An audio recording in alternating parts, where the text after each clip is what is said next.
Hey guys எல்லாம் எப்படி இருக்கீங்க? சரி ஓகே. என் ஹஸ்பண்ட்க்கு பத்திரிங்கிற டிஷ் ரொம்ப பிடிக்கும்னு சொல்லியிருந்தாரா. சரி ஓகே, அதையும் இன்றைக்கி நம்ம ட்ரை பண்ணி பார்க்கலாம்னு சொல்லி கிச்சனுக்குள்ளே போய் மாவு தேடுறேங்க. மாவு கிடைக்கவே இல்லை.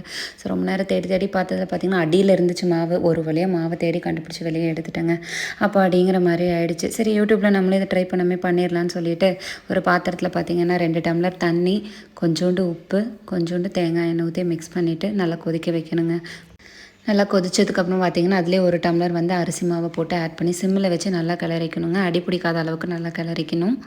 எண்ணெய் இது கிளறும்போது கை தான் கொஞ்சம் வலிக்குங்க. அப்புறம் அது மூடி வச்சுருங்க. ஒரு வழியாக மாவு பிசைஞ்சாச்சுப்பா அப்படிங்கிற மாதிரி இருந்துச்சு. சரி ஓகே, அந்த கேப்பில் நம்ம கிரேவி ரெடி பண்ணிடலாம்னு சொல்லிட்டு எக்கு வந்து போட்டேங்க. ஏன்னா எக் கிரேவினா ரொம்ப பிடிக்கும் என் ஹஸ்பண்ட்க்கு. சரி அதையே பண்ணிடலான்னு சொல்லிட்டு வந்துட்டேங்க.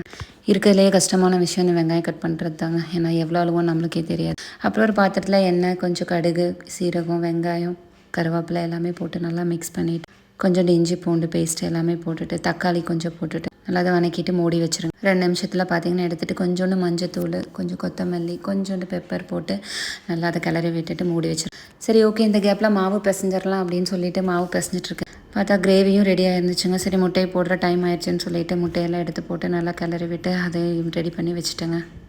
அப்புறம் என்னங்க, பத்திரி தான் உருட்டணும். ஒவ்வொரு பத்திரியாக எடுத்து உருட்டி அதை ரெடி பண்ணுறதுக்குள்ளே என் கையெல்லாம் ரொம்ப ஒரு மாதிரி ஆயிடுச்சு. சரி ஓகே, ஓரளவுக்கு எல்லாமே வந்துருச்சு. ஏன்டா பத்திரி செய்ய வந்தாங்கிற அளவுக்கு ஆயிடுச்சு. சரி ஓகே, பட் வந்து ஃபைனல் அவுட்புட் பார்த்திங்கன்னா ரொம்பவே நல்லா வந்துருச்சு. நானும் என் ஹஸ்பண்ட்க்கு போட்டு கொடுத்தேன். ஸோ அவரும் சாப்பிட்டு பார்த்துட்டு ரொம்பவே சூப்பராக இருக்குங்கிற மாதிரி ஃபீட்பேக் கொடுத்துருந்தாரு. தேங்க்யூ.